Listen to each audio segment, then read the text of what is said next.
Salve, salve, ouvintes e ouvintes do podcast do lado esquerdo do muro, do Conexão Israel. Estamos de volta a mais uma semana. Eu, Marcos Gorenstein e João Miragaia. Fala, João. Fala, Marquinhos. Aproveita esse momento aí para dar Mazal Tov, né? Parabéns aí pro Marquinhos, que virou pai pela terceira vez aí essa semana e tá aí na raça gravando o podcast no dia que a esposa dele saiu do hospital. Então aí, todo mundo aí, Mazal Tov pro Marquinhos, parabéns aí, que tenha muita saúde, sua filha.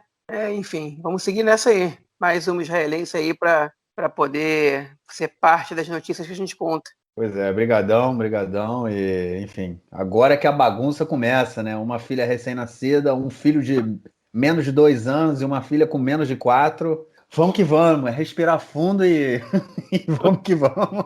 Não tem muito o que fazer.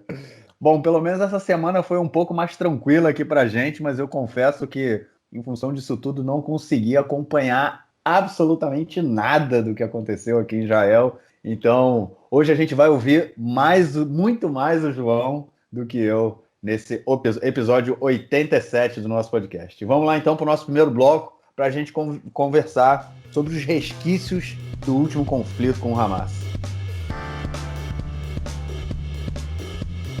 Bom, gente, vocês devem ter, obviamente, ouviram aí no nosso último episódio. Durante a gravação do episódio, não vou dizer que foi assinado um cessar-fogo, né? Porque Israel e o Hamas nunca assinam um documento. Eles chegam a um acordo de cessar-fogo verbal e o cessar-fogo entrou em vigor nas 2 horas da manhã da última sexta-feira, né? De quinta para sexta. E está segurando até agora. Não foram lançados mísseis daqui para lá, não foram lançados mísseis de lá para cá.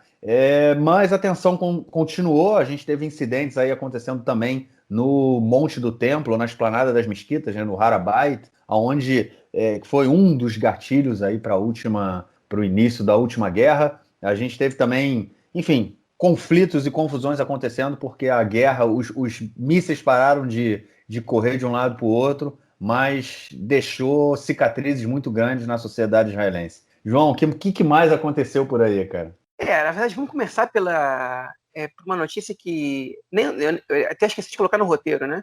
Na própria sexta-feira, no dia seguinte, né? Na verdade, no dia que entrou em vigor o cessar-fogo ele entrou em vigor às 2 da manhã da sexta-feira, né? Ele foi anunciado às 9, 10 da noite, mais ou menos, da quinta-feira passada, né? Tem uma semana, hoje é dia 27, dia 20 de maio, e ele para entrar em vigor às 2 da manhã da sexta, do dia 21, do dia 20 para o dia 21. E, enfim, segundo informações do canal 12, uma operação do Hamas quase pôs fim a todo o cessar-fogo e botou fogo no problema, né? E, enfim, o Hamas estava planejando, estava executando de fato, ainda nas últimas horas do confronto, antes do cessar-fogo entrar em vigor, um atentado via túneis, né, subterrâneos para Israel.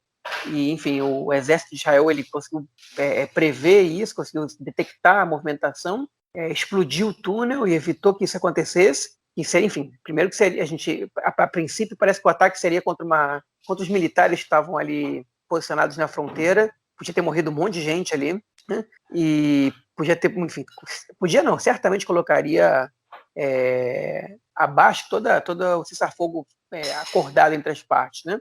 Mas Israel conseguiu evitar isso. O porta-voz do exército das Forças Armadas de Israel, do Tzahal, ele não comentou, né, quando ele foi questionado sobre essa situação, e é natural, né, que ele não comente, ele não quer, enfim, ele nem confirma nem desmente, o que dá uma ideia de que o fato muito provavelmente aconteceu, mas enfim, foi um acontecimento ali no estouro do cronômetro, um quase acontecimento ali no estouro do cronômetro, né, que não aconteceu, para nossa sorte até agora pelo menos parou de morrer gente, enfim, e tal, mas foi uma situação aí que poderia ter acontecido e podia ter colocado tudo abaixo, né? Enfim, o que está acontecendo agora é o seguinte, o conflito com Gaza, né, com o Hamas, com a Jihad Islâmica, ele tá no armistício, né? E os conflitos nas ruas de Israel, eles estão mais ou menos calmos, né? O país está mais calmo, as manifestações estão acontecendo em menor grau. A gente teve nessa semana alguns casos de violência policial, em especial, não, praticamente todas as vezes contra cidadãos árabes israelenses, o palestino de Jerusalém Oriental, né? Um policial que disparou nas costas de uma adolescente de 16 anos a queima-roupa, né? Casos que estão sendo investigados aí, muito, muito graves até alguns deles.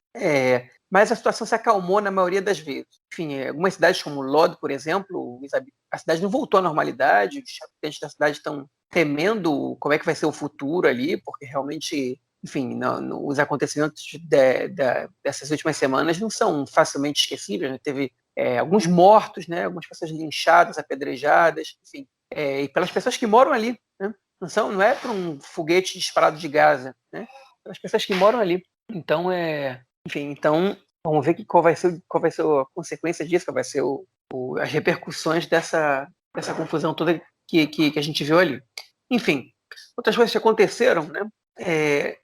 O cessar-fogo ele foi traçado. No dia seguinte do cessar-fogo, o Monte do Templo, a Esplanada das Mesquitas, abriu para as rezas de sexta-feira, que é o dia mais importante do calendário muçulmano, da Semana Islâmica, né? E o Arabaita, na Esplanada das Mesquitas, foi cenário de guerra ali, de protestos, de muita violência. Primeiro porque, por pressão do Bezalel Smotrich, né, e do seu grupo de apoiadores, a Esplanada das Mesquitas foi aberta para a entrada de judeus rezarem ali, que já é um ponto super controverso, ainda mais no dia do cessar-fogo, né? Mas ele botou tanta pressão, se Netanyahu recusa isso, ele ia ser, enfim, uma disputa eleitoral, né, que a gente não sabe se vai ter eleições, mas muitos fatores indicam que sim, a gente vai falar disso no próximo bloco. Se Netanyahu não vai com a direita, ele é visto como fraco, enfim, como alguém que está jogando o jogo dos palestinos, ele que já está com receio dessa repercussão, porque ele interrompeu a operação em Gaza, ainda que a população israelense não estivesse de acordo com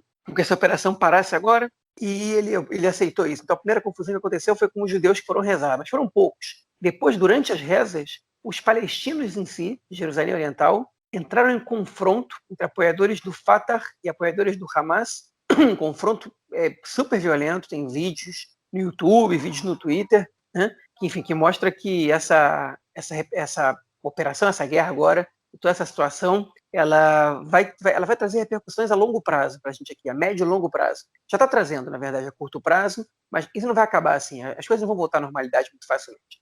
E a inteligência, o Serviço de Segurança de Israel, as pessoas sabem disso, né? Tanto o governo sabe disso. Essa semana veio para cá o secretário de Estado norte-americano, Blinken. Ele se reuniu com o Netanyahu, com o Benny Gantz, com o Gabi Ashkenazi, o primeiro-ministro, ministro da Defesa, ministro das Relações Exteriores. Enfim, se reuniu com o Mahmoud Abbas, o Abu Mazen, né, que é o presidente da Autoridade Palestina. E o Egito ofereceu negociações entre Israel, o Fatah, o Hamas, mediados pelo Egito, para poder tentar, a longo prazo, acalmar a situação em Gaza. Enfim, Israel disse que vai com pré-condições, uma delas é que os dois prisioneiros israelenses que estão em Gaza, um cidadão árabe israelense e um cidadão judeu de origem etíope, né, sejam libertados, e os dois corpos de soldados mortos na guerra de 2014 também sejam devolvidos a Israel, o que é muito difícil que passe pelo crivo do Hamas, para que o Hamas concorde, porque eles sabem que isso é uma arma para conseguir que alguns presos que fazem parte, enfim, alguns presos do Hamas sejam libertados. Tem muita pressão dos pais desses dois soldados mortos para que os restos mortais deles voltem, que eles possam ser enterrados dignamente em Israel. Mas enfim, Israel não está negociando, essa negociação não é muito popular no momento. Eleitoralmente ela não traz ganhos para o Netanyahu e enfim, coloca Israel numa situação de fraqueza, né? Está trocando corpos de soldados por prisioneiros, alguns deles terroristas, né? Outros só militantes, mas enfim, uma situação que é controversa para um governo que já não tem base, enfim, já nem é um governo de direita, é um governo interino, né? Que não tem nem maioria, que está em vias de passar por outras eleições. Governo fraco dificilmente toma atitudes corajosas, né? E essa é a situação. Enfim, o que está acontecendo é que existe o temor, até por causa dessa situação, de como terminou o cessar-fogo, de que a gente tem um retorno do fogo, né? Que a gente tem um retorno das hostilidades e das agressões. Porque, enfim, Israel, para não sair, para o governo não sair muito em baixa perante a população, o governo israelense ele permitiu à população de Gaza voltar à normalidade com muitas restrições. Só permitiu, por exemplo, que os pescadores pudessem voltar a pescar no mar a uma distância que é 1/3 do anterior ao conflito, né? não está permitindo a entrada de dinheiro em Gaza, não está permitindo a entrada de quase nada, tirando itens que são considerados de ajuda humanitária da mais básica possível, né? Isso está irritando o Hamas, que quer receber dinheiro, quer receber outras doações, né? O Qatar prometeu $500 milhão para poder reerguer a faixa de Gaza depois dessa operação, depois dessa guerra. Israel está fazendo jogo duro, né? E se a situação não se resolver, se essas negociações não produzirem um acordo, é possível que o Hamas volte enfim, a disparar foguetes em Israel e que a gente retorne a um cenário de guerra. E o governo israelense ele prometeu, a gente sabe que o Netanyahu prometeu muitas coisas que ele não cumpriu, principalmente em relação ao Hamas, mas prometeu que qualquer bomba que caísse na região do sul de Israel já seria suficiente para começar uma nova operação. E eu acho que esse não é o momento de testar. Nesse momento, eu acho que a gente praticamente está no meio dessa operação, né? Então, ela praticamente não acabou. Tem uma semana que o cessar-fogo chegou, cessar-fogo muito impopular, né? E, enfim, acho que não vale a pena provocar. Mas, por outro lado, se você não dá para o Hamas alguma possibilidade de se reerguer ali dentro, eles também não vão ficar, enfim, eles não têm nada a perder, né? Então, a gente tá vendo um momento de tensão aqui. A maioria das pessoas não tá lidando com isso no seu dia a dia, não está procurando não pensar muito nisso, mas, enfim, hoje eu tentei mudar de canal entre os 3 principais programas de televisão, os principais jornais televisivos do país, e os 3 falavam sobre a mesma coisa, sobre a possibilidade real de que voltem as hostilidades. Enfim, e para terminar, o nosso tópico aqui sobre o conflito que acabou, que talvez não tenha acabado, a operação Guardiões das Muralhas, né? Hoje o jornal Haaretz, parece que eles escutam o nosso podcast aqui, 2 semanas atrás, a gente comentou isso, né? Publicou uma foto das 67 crianças palestinas mortas no confronto agora com Israel, né? Enfim, em ocasião dos bombardeios na faixa de Gaza. E o título da manchete da capa foi O Preço da Guerra, né? Enfim, foi uma manchete ultra polêmica para Israel, porque em Israel o discurso mainstream, né, o consenso é que essas pessoas foram mortas pelo Hamas, a responsabilidade é do Hamas. Se o Hamas não se escondesse entre os civis, essas crianças não teriam morrido, o que é verdade, por um lado, mas, por outro lado, quem mata é quem aperta o gatilho, né? Então, o Haaretz não disse vítimas do Tzahal, vítimas do exército, vítimas de Israel, disse o preço da guerra, né? Enfim, e o fato dessa capa ter sido uma polêmica mostra como a falta de empatia com a população palestina, né? Ela passa a ser, enfim, ela é o consenso em Israel, lamentavelmente. As pessoas, enfim, veem fotos de 67 crianças mortas e criticam o jornal e atacam o jornal, né? As respostas foram super agressivas. Também teve muito apoio também, né? Enfim, acho que talvez essa seja a primeira vez na história que fotos de palestinos mortos tinham sido capa de algum jornal israelense, pelo menos, enfim, depois de uma situação de guerra, né? Que foi uma atitude muito ousada do Haaretz, muito corajosa, por um lado. Por outro lado, o Haaretz é um jornal do contrassenso, né, do dissenso em Israel e da minoria. É um jornal de esquerda, um jornal intelectualizado também. Enfim, e gerou uma polêmica gigantesca. Uma das coisas que cobraram do Haaretz foi porque eles não colocaram 69 crianças mortas, já que 2 crianças israelenses também morreram no conflito, né? E, enfim, a resposta do Haaretz foi a seguinte, né, do editor do Haaretz, que quando cada israelense que morreu, o Haaretz colocou na capa do jornal o nome, a idade e informações biográficas sobre essa pessoa, algo que não fez com os palestinos, mas, de qualquer maneira, essa crítica era válida e que, para a edição online, o Haaretz incluía a foto das 2 crianças israelenses também e ia mudar o título para 69 crianças mortas como preço da guerra, né? Enfim, mas só o fato dessa capa ser polêmica já diz muito sobre o momento que a gente está vivendo aqui, né? E eu bato palma para a iniciativa do Haaretz, porque qualquer tentativa de criar empatia com o outro lado, para mim, né, não, o outro lado, obviamente, que eu não digo com o Hamas, nem com o terrorismo, mas com as pessoas inocentes que morrem no conflito, já é de se aplaudir. Enfim, e é importante que a gente pense, né?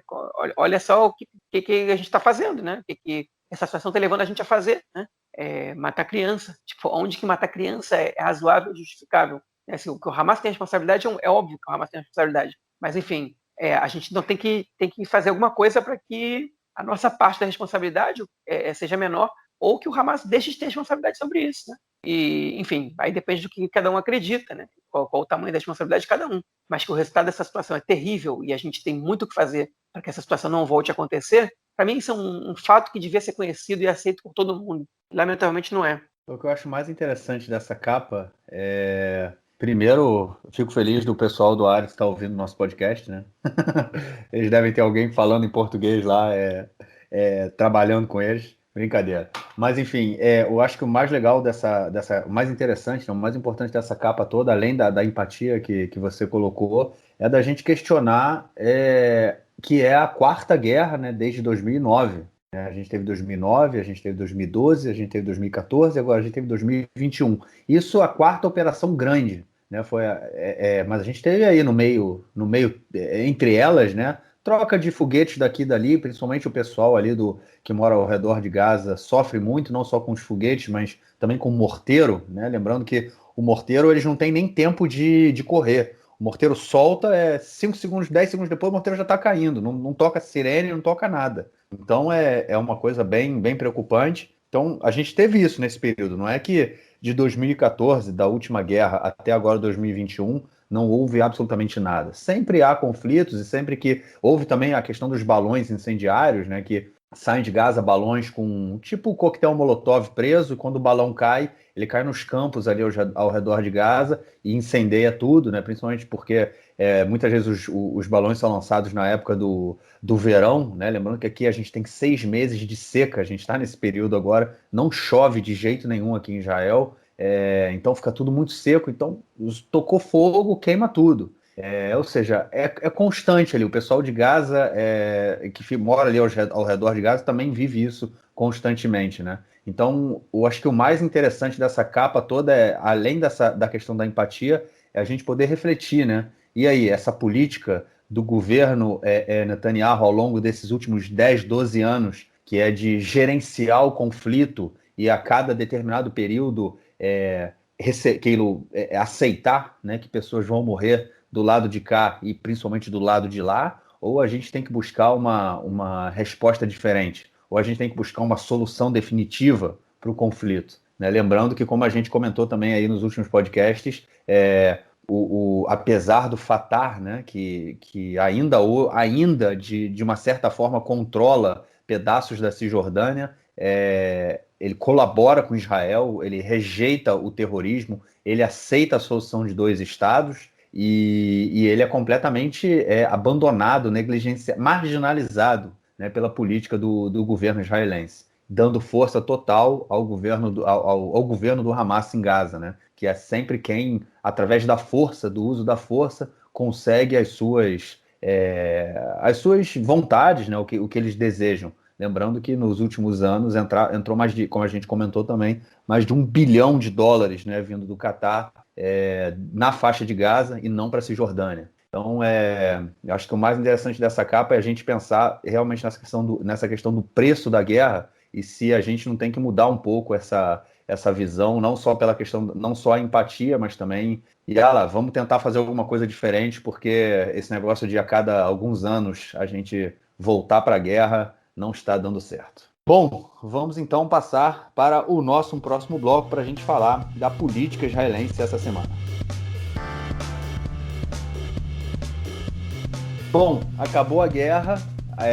A gente comentou, né, que o Naftali Bennett voltou abanando o rabinho para o lado do Netanyahu, ele que era aí o principal partido da direita, né, saindo e indo construir o governo da mudança, o chamado governo da mudança, né, que ia tirar o Benjamin Netanyahu, que a gente comentou, enfim, para quem quiser mais informações sobre tudo que a gente comentou, tudo que a gente pensa sobre isso, é só chegar lá no nosso episódio 85, que a gente comenta sobre tudo isso, mas enfim, o governo da mudança, o Bennett, né, com o partido Yamina, eles voltaram, eles desistiram de fazer o governo da mudança, falaram que não tinha jeito, eles tinham que fazer um governo da direita e não construir um governo com a centro-esquerda, e voltaram para o lado do Netanyahu. Aparentemente, a gente ia ir para quintas eleições, estava tudo certo para a gente ir para quintas eleições, mas essa semana as coisas começaram a mudar. O Yair Lapid, né, que foi quem recebeu o mandato aí do presidente Rivlin para montar a coalizão depois que o Netanyahu não conseguiu montar o governo, ele voltou a agitar, aparentemente já acertou com todos os partidos da oposição a formação de um novo governo, mas ainda não tem maioria. Agora, a pressão está novamente em cima do Naftali Bennett, que perdeu muito prestígio, tanto do lado de lá quanto do lado de cá. E, enfim, Pode ser que saia um governo aí, mas ainda grandes chances da gente ir para o quinto round eleitoral daqui a alguns meses. João, tu faria alguma aposta ou é melhor não apostar, cara? Não tá difícil apostar, cara. Porque tá tudo na mão do Bennett. E na situação do Bennett eu também estaria indeciso. Né? Porque, enfim, pro ouvinte que está escutando a gente pela primeira vez, o que está acontecendo, tá?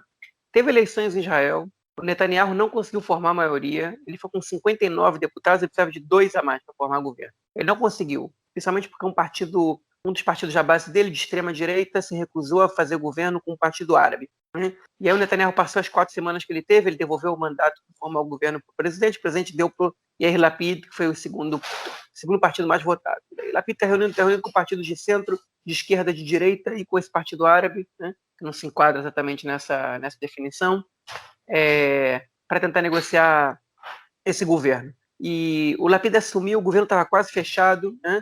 Naftali Bennett, que é de um partido de direita, que estava jogando dos dois lados, tinha chegado a fechar com o Netanyahu. Quando o governo do Netanyahu não saiu, ele foi para o outro lado, um cara de direita. O Lapid deu para ele a chance de ser primeiro-ministro nos primeiros 2 anos desse mandato, e depois o Lapid seria o primeiro-ministro. Um cara que tem 7 cadeiras na Knesset, né? Partido pequeno, igual a maioria dos outros partidos. Na verdade, tem um partido grande, um partido médio, todos os outros partidos são partidos pequenos, tem entre 6 e 9 cadeiras. O Yair Lapid tem 17, por exemplo, e né? E o Likud do Netanyahu tem 30, né? Na verdade, 29. Porque um dos eleitos do Likud é de outro partido. Mas, enfim.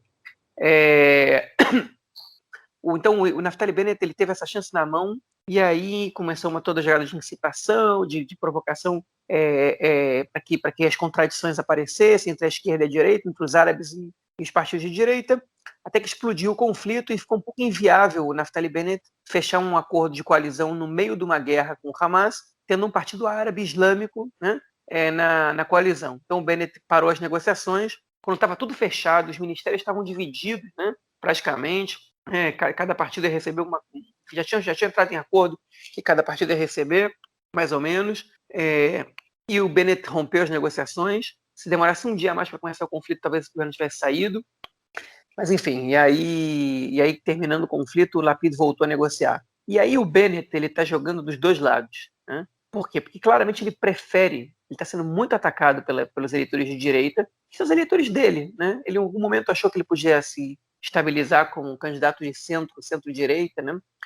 Mas, enfim, no final das contas, eles murcham os votos dele, a maioria vai para outros partidos, ele fica com os pouquinhos votos dele de sempre, e o eleitorado que ele tem fiel é um eleitorado de direita.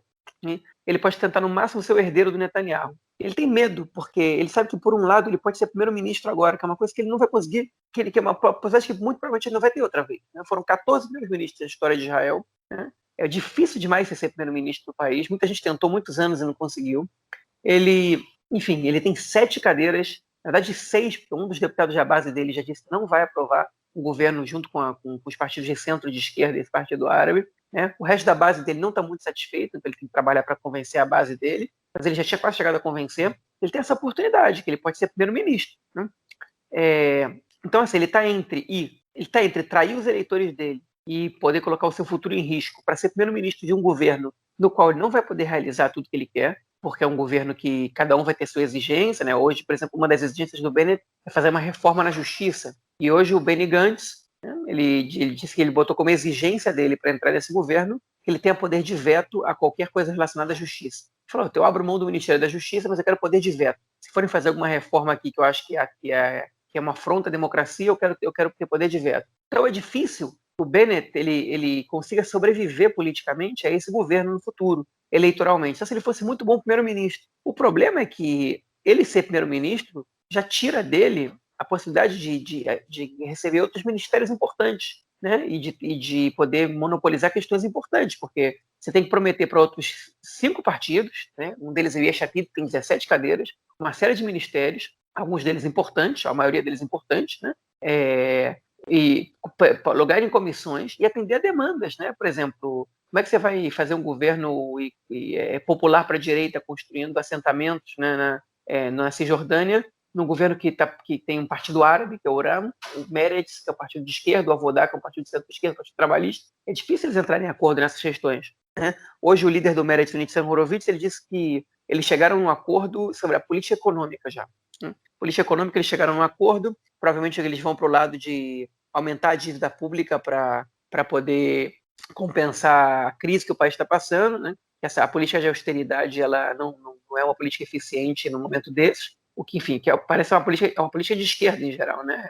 Ainda que vários partidos de centro e de direita na Europa estejam executando essa política pública agora, né? É difícil ver o Bennett, que queria diminuir os recursos do Estado, diminuir cobrança de impostos, um monte de coisa, enfim, concordar com essa que essa vai ser a política pública em relação à parte econômica, mas enfim, o Liceu Europeu entregou, nesse ponto eles já concordaram, né?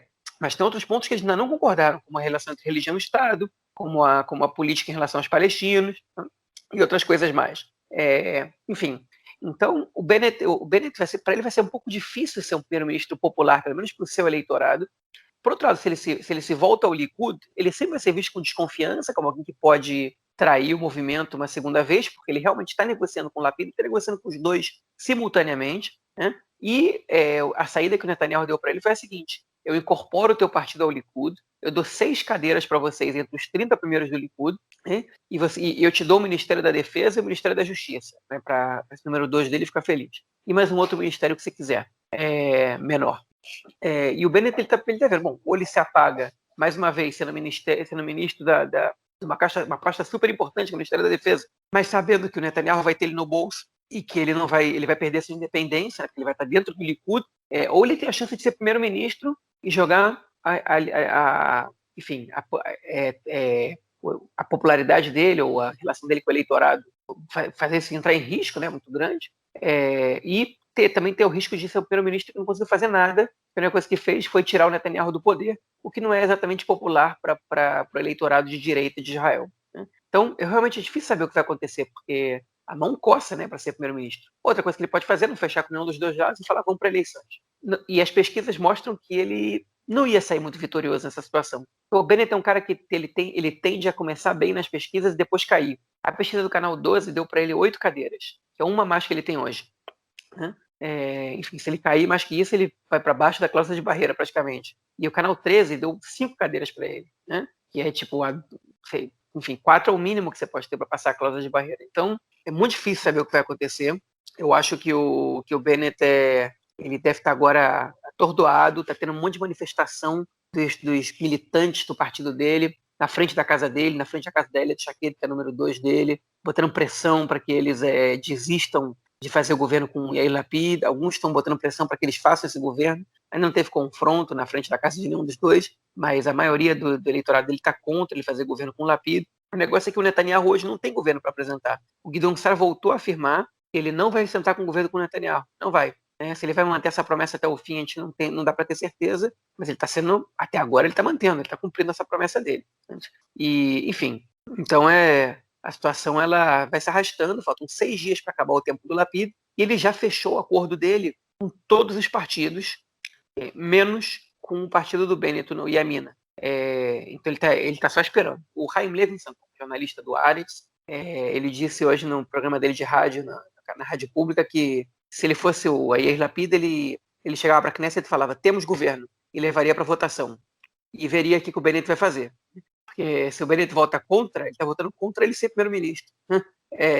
Então ele quer para testar, porque ele falou, esse negócio pode se arrastar e o Lapid não tem muito a perder. Eu não duvido que o Lapid faça isso, não, mas ainda faltam 6 dias. Ele vai tentar convencer o Bennett esses 6 dias. Se não der, talvez ele leve isso para votação no último dia. Mas se o Lapid perde essa votação, fica uma mancha, né, para ele. É uma situação um pouco feia, né, um pouco derrotada. Enfim, vamos ver o que vai acontecer. Pois é, o House of Cards de Israel, né, cara? Aquela coisa ali de, enfim, House of Cards. Vamos ver o que realmente vai acontecer. Bom, a nossa próxima notícia ela é relacionada ao presidente de Israel, né? A gente tem falado tanto do Rivlin, né, nas últimas semanas, nos últimos meses, né? Na verdade, ele é o responsável aí por entregar o mandato para a construção do governo, né? E o mandato dele está chegando ao fim, são 7 anos de mandato. O Rivlin que assumiu depois do Shimon Peres, né? E o mandato dele está acabando agora. Na semana que vem temos eleições para presidente de Israel. E aí um parênteses, as eleições são o presidente é eleito pelo parlamento, né? Não é uma eleição direta, são os parlamentares que elegem o presidente. Porém, qualquer cidadão de Israel ele pode com mais de adulto, né, aquelas coisas todas, ele pode ser candidato a presidente, e a gente tem, no momento, dois candidatos. Um deles é Buggy Herzog, né, que ele foi candidato aí pelo Partido Trabalhista a primeiro-ministro nas eleições em 2014. E 2014? Isso, 2014. E, enfim, ficou em segundo lugar, né? Perdeu para o Netanyahu e depois virou presidente da Agência Judaica. Ele é presidente atualmente, né? Ele ainda é presidente da Agência Judaica. E a outra, ele tem, vamos dizer assim, ele representando o bloco aí da centro-esquerda e representando o bloco da centro-direita. A gente tem a Miriam Peretz, que ela é uma ativista e ela tem enfim, ela é muito conhecida na sociedade israelense por ter perdido filhos, né, em guerras, enfim, e demonstra, assim, tem uma visão política mais centro-direita. Eu acompanhei pouco essa questão aí da presidência, mas eu já ouvi que há acordos entre Buggy Herzog e Netanyahu. A Miriam Peretz está correndo aí todos os deputados para ver se ela consegue algum voto. João, tu acha que vai ter alguma... É uma coisa mais politizada, tipo esquerda e direita, ou é mais pessoal a decisão de cada deputado? Né, é os dois, tá? É os dois. Porque é o seguinte, quem são esses candidatos, tá? O Yitzhak Buggy Herzog, né? Buggy é apelido, né? Foi líder do Partido Trabalhista, né? Da União Sionista, que é a conjunção dele com o Partido da Tzip Livni. Foi o melhor resultado do Partido Trabalhista nos últimos 20 anos, ele teve 24 cadeiras. É um sujeito que não tem nada de carisma, mas é um político de muito talento, como político, eu diria. É um cara que enfim, um cara interessante para traçar acordos, é um cara que tem bom trânsito com a direita também, tem bom diálogo. É um cara do mainstream, da centro-esquerda sionista, né? O pai dele foi presidente de Israel, Chaim Herzog, e o avô dele foi rabino-chefe de Israel, né? Se não me engano. Ele sei que ele foi rabino-chefe na Inglaterra e acho que foi de Israel também. Então ele, enfim, ele vem de uma casa religiosa também, ele tem bom diálogo com os ultra-ortodoxos, e ele hoje em dia é presidente da Agência Judaica, numa eleição que desagradou o Netanyahu, que ele queria colocar o Yuval Steinitz, que é do Likud, e ele conseguiu ser eleito, conseguiu costurar um acordo no Congresso Sionista Mundial para poder assumir esse cargo, né? E ele, enfim, que é um cargo bastante apartidário, embora, enfim, talvez apolítico também, no caso, mas é um cargo representativo importante, né? E ele, enfim, resolveu, já que ele não conseguiu ser primeiro-ministro, resolveu ser presidente do país, igual o pai dele. Talvez no futuro ele tente outra vez ser primeiro-ministro. Mas, enfim, já exerceu alguns ministérios, sobre o governo Olmert, se não me engano, ele foi ministro do Bem-Estar Social, né? E, enfim, e é um cara que está aí do jogo, né? Conhece os parlamentares, está ali, é um cara do Partido Trabalhista, mas, enfim, não é do Partido Trabalhista da época do Urabi, né? Que é um partido mais centro-esquerda, né? E a Miriam Peretz é uma figura totalmente externa a essa questão, outsider, né? Ela não é política, não vem do mundo político, ela é mulher, né? Israel nunca teve uma presidente mulher na história do país, a primeira-ministra já teve presidente, não, né? Enfim, ela dá palestras no mundo inteiro. Quando eu estive na Argentina, mesmo dia que o Netanyahu fez um encontro com a comunidade, ela estava lá também, foi levada pelo Keren Hayasod, né, no Brasil conhecido como Fundo Comunitário, que arrecada dinheiro das comunidades judaicas para Israel. E aí o Netanyahu cumprimentou ela, a Sara Netanyahu também. Isso foi à minha frente, 3 cadeiras na minha frente, né? E ela é uma pessoa muito querida pela sociedade, ganhou o prêmio Israel de como chama? Mifal Haim, como diria isso em português? Conjunto da obra, né? Da vida, né? Acho que pode ser. Uma Por boa todas as coisas, tradução. por todas as coisas que ela fez, né? Enfim, que ela é uma ativista social, ela teve 2 filhos mortos quando estavam no exército, um deles vítima de terrorismo e outro, se não me engano, num acidente. Não, perdão, um deles na guerra do Líbano e outro vítima de um acidente. Se não me engano, ela morava num assentamento no Sinai, depois que Israel conquistou o Sinai na Guerra dos 6 Dias. Quando Israel devolveu o Sinai, ela se mudou.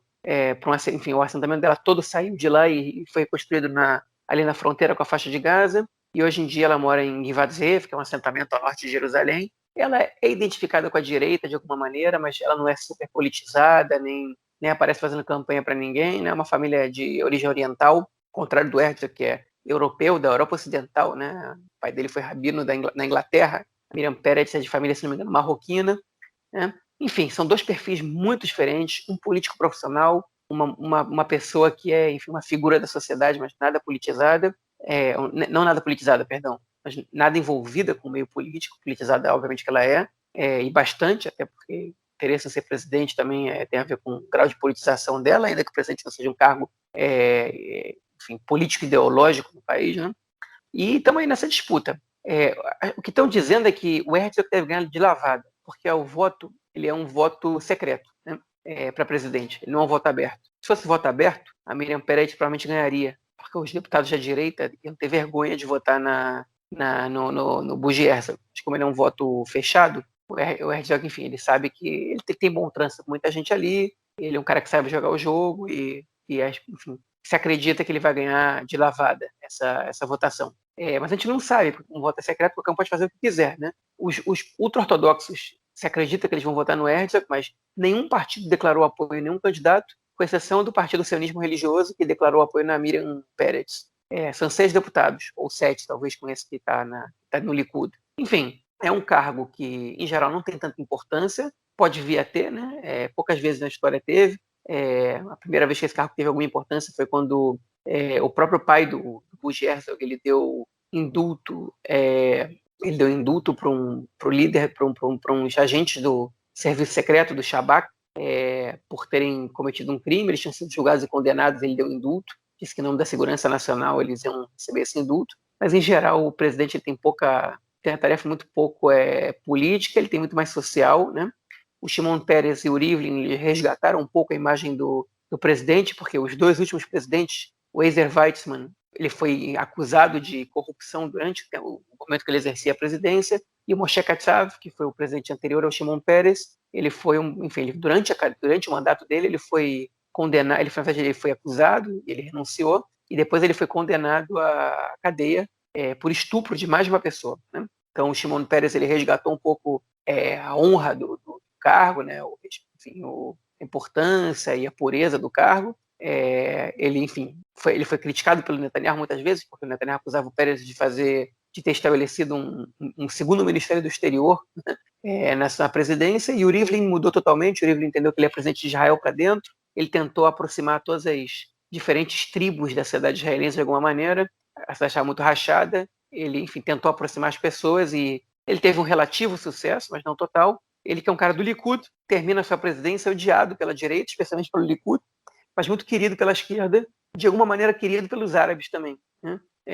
Enfim, mas ninguém pode acusar o Rivlin nem o Shimon Peres de não terem sido pessoas que tentaram dar importância ao cargo de presidente e se envolveram e tentaram dar uma imagem positiva para o cargo, ainda que alguns acreditem que a maneira como eles fizeram isso não foi a correta. Vamos ver agora se o que assume o lugar deles vai fazer isso mesmo. Eu estou apostando no Bugui Herzog para ganhar essa eleição. Mais de 80 votos, eu diria. Vale lembrar, quem vota são os parlamentares. É isso, vamos ver qual vai ser o resultado. Não vamos fazer live, né, João? A gente não vai fazer uma live para Não, vamos não. Precisa não. Eu não consigo mais fazer live nesse período próximo, não, cara. Vou sem live.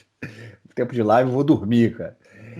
Beleza, vamos então à próxima notícia aí do bloco, que é em relação ao acidente, né? Vamos dizer, vamos chamar de acidente, né? Lá no Monte Merona, a gente comentou na festa de Lag Baomer, o túmulo, né, do Rabino Shimon Bar Yochai, que costuma-se visitar o túmulo dele, né, na festa, e estavam lá milhares, né, de peregrinos ultra-ortodoxos que foram até o túmulo no norte do país, e em um determinado momento houve um acidente, deixando aí 45 pessoas mortas.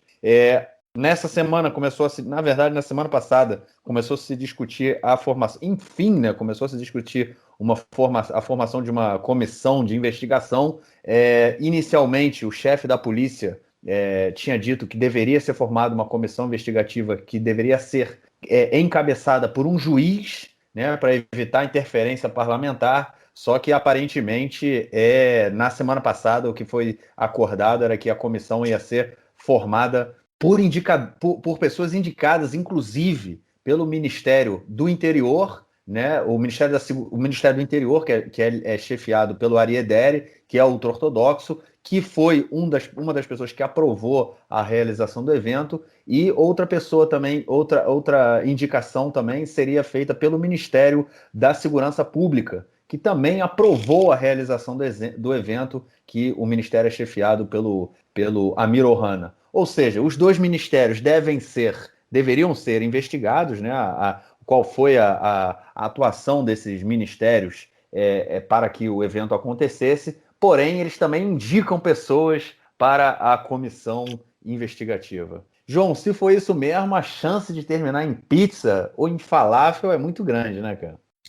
Pois é, agora não é só isso não, né? Enfim, como é que eles não estão interessados em saber o que aconteceu ali, em ver as imagens, se tinha algum Zeppelin ali em cima, se ele tem foto, se tem isso, se tem aquilo. Enfim, será que eu fico às vezes assustado com a maneira como eles querem, enfim, alguns políticos preferem enterrar a verdade do que apresentá-la a público. Um caso desse pode acontecer de novo, sabe?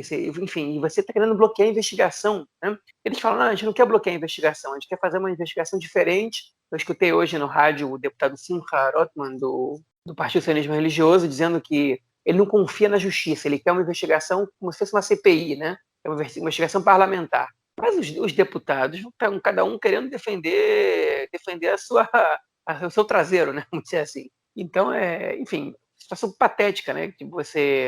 Enfim, na hora de você investigar deputados, você botar os próprios deputados para fazerem essa investigação. Você tem uma ferramenta aqui enfim, do Estado, que é uma comissão investigativa chefiada por um juiz da Suprema Corte, que também tem políticos representando, enfim, como parte do aparelho investigativo, mas não somente, né? É uma investigação muito mais neutra. Mas, óbvio, a direita em Israel, especialmente essa direita radical, está trabalhando contra o sistema de justiça assim, incessantemente, e essa resposta não surpreende. Agora, as famílias das vítimas, né, elas são a favor da comissão investigativa em sua grande maioria. A gente não tem informação concreta sobre isso, poucas das famílias deram informações, deram opiniões públicas aos meios de imprensa, mas essa semana eu conversei com um jornalista ultra-ortodoxo.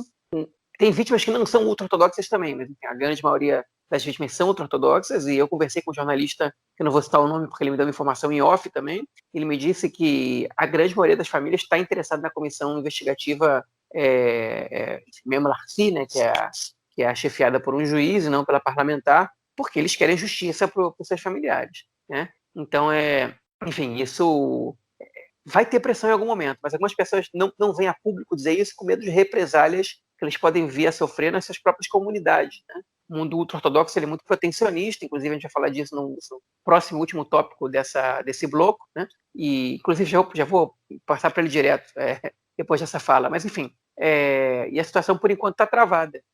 Mas eu acho que não vão conseguir segurar não, porque é um evento de uma magnitude muito grande, 46 mortos, com vários feridos, centenas de feridos, enfim, num lugar super visitado, não dá para passar em branco. Os deputados ortodoxos eles estão tentando se mostrar isentos, dizer não, a gente quer, mas tem que ver como é que vai ser, e blá blá blá, e não vai dar para segurar isso por muito mais tempo não.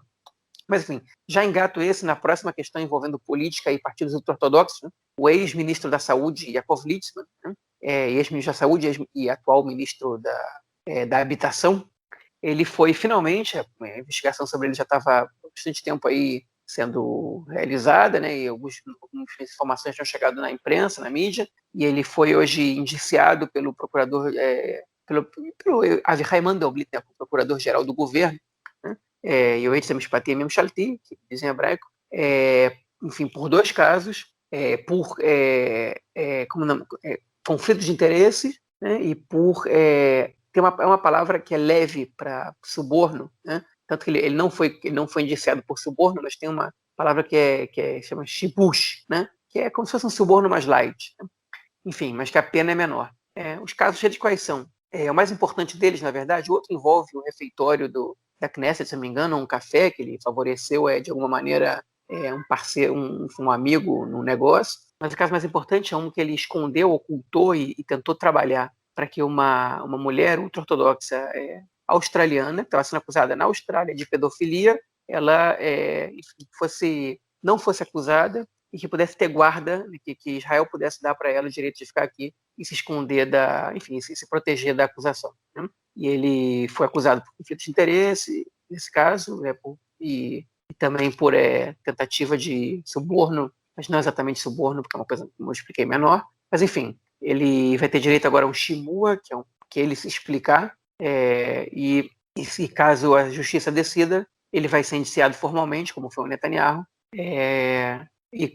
na verdade, caso o procurador decida, né, ele vai ser indiciado normalmente, como foi o Netanyahu. Caso ele decida o contrário, ele vai anular o indiciamento do Litzman e ele fecha a pasta e tudo volta a ser ao normal, ser como normal. Mas é difícil que o procurador não indicie o Litzman, né? Naturalmente, ele vai ser indiciado, enfim, o julgamento pode demorar, mas no momento que ele virar réu na justiça, ele está proibido de exercer qualquer cargo de ministro, né? Exceto o primeiro-ministro, mas enfim, não vai ser o caso do Litzman. Então, ele não vai poder exercer cargos de ministro. Inclusive, o próprio partido dele já se blindou para isso. E o Litzman passou a ser o número 2 do partido, e não o número 1. O número 1 agora é o Moshe Gafni, né, que é o atual há muito tempo já presidente da Comissão de Finanças da Knesset, que é uma comissão muito importante, que eventualmente, no caso ele participar do próximo governo, ele provavelmente vai exercer algum cargo de ministro e vai deixar essa comissão para outra pessoa.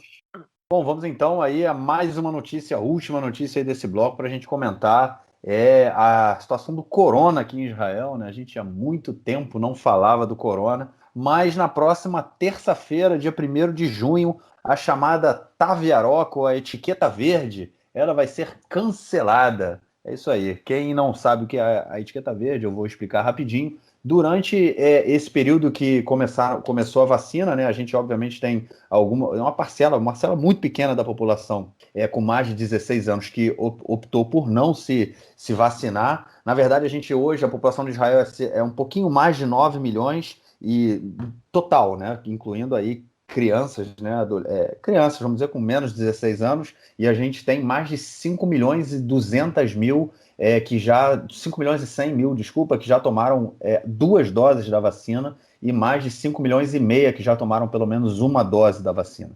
Ou seja, é um número bem significativo, né?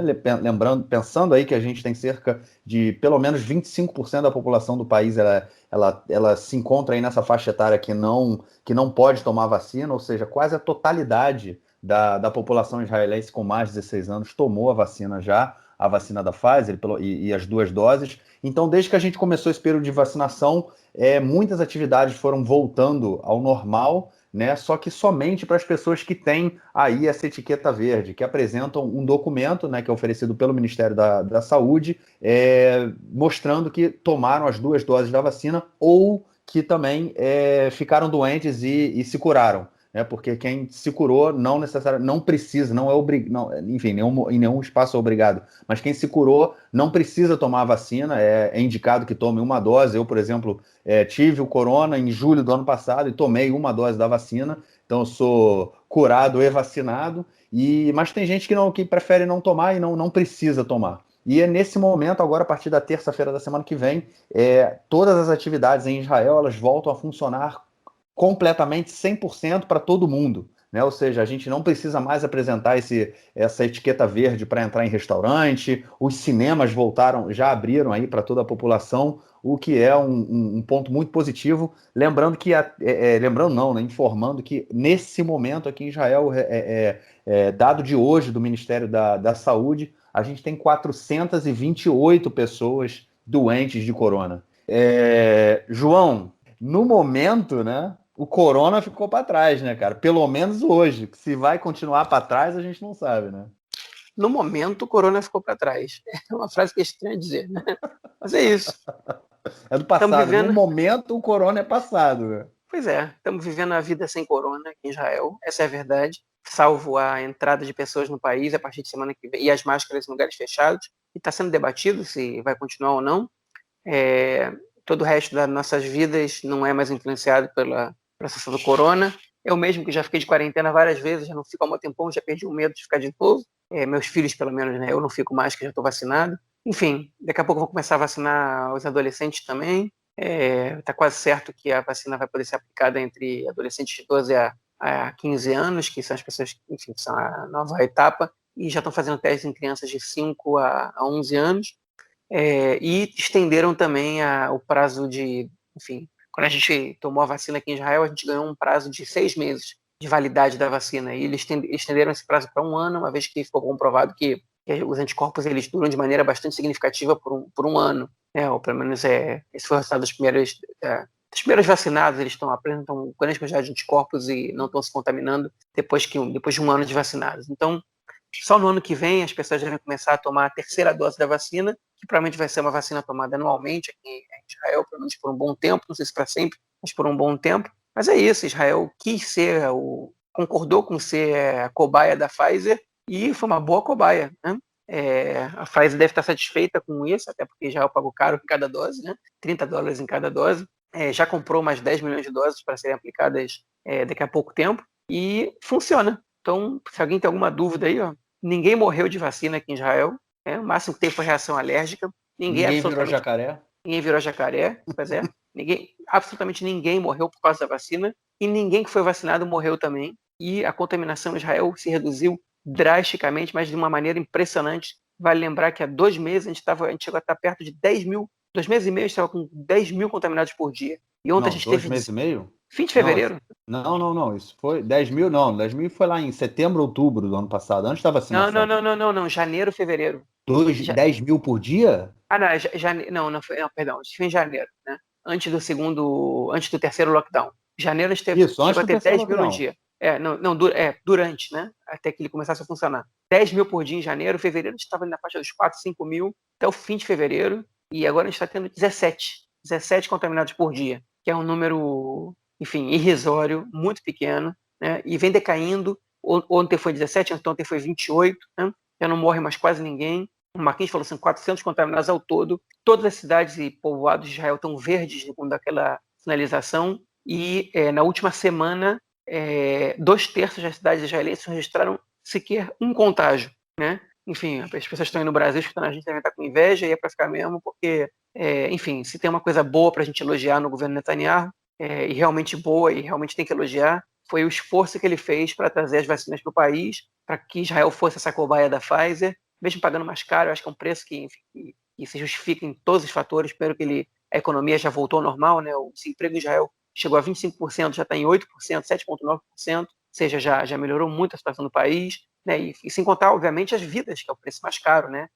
Que você pode perder por causa da corona, e a gente parou de perder praticamente. Está perdendo só dos contagiados de antes, ou dos que não tomaram vacina, a maioria porque não quis, né? Enfim, e que já nem esses estão se contagiando porque a gente se vacinou. Então, enfim, realmente é um ponto a se elogiar no governo.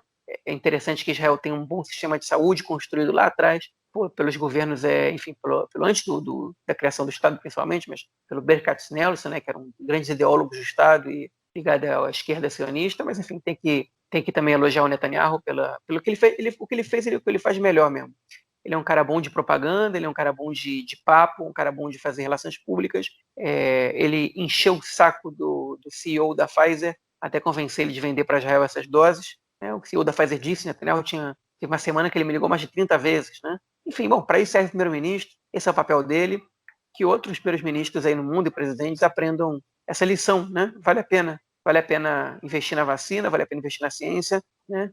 Por todas as razões possíveis, para que as pessoas não morram, para a economia voltar ao normal. Enfim, com vida tem economia, a economia funciona, as pessoas estão vivas, estão bem, estão felizes, né? Se não fosse a guerra da semana passada, a gente já está numa crescente muito grande aqui agora. Então, enfim, essa é uma das boas coisas de viver em Israel hoje em dia, que me deixa feliz e que, enfim, que a gente tem que sempre comentar.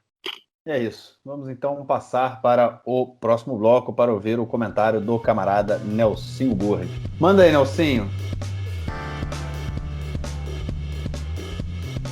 Meu caro Gorenstein, amigos do Conexão Israel do lado esquerdo do muro, mandar um abraço para o João, que está realmente voltando à velha forma, publicando textos maravilhosos no Conexão Israel, textos realmente de tirar o chapéu. Do arco da velha, grande João. O campeonato israelense de futebol, olha, o Maccabi Haifa estava ganhando por 1-0 e tomou gol no finalzinho do Kiryat Shmona, lá no extremo norte, na cidade de Kiryat Shmona.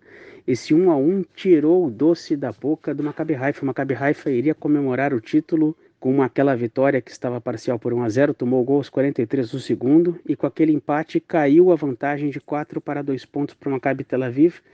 No próximo final de semana tem rodada, e o Maccabi Tel Aviv precisa ganhar e torcer por um tropeço do Maccabi Haifa. O Maccabi Haifa estava com a mão no título, faltando 2 minutos, tomou o gol, não comemorou o título antecipado, viu a vantagem cair de 4-2, embola tudo de novo no campeonato. O Maccabi Haifa ainda depende só de si, mas está complicado. É isso aí, um grande abraço. Valeu, mestre, obrigado pelo seu comentário.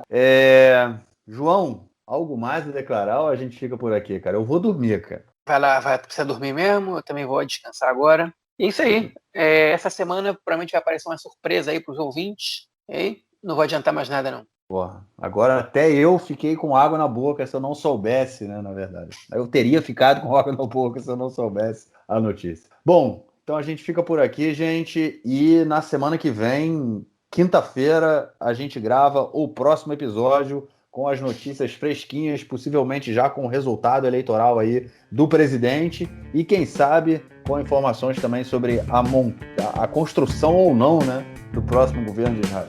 Valeu, João. Um grande abraço. Abraço, até mais. Tchau, tchau.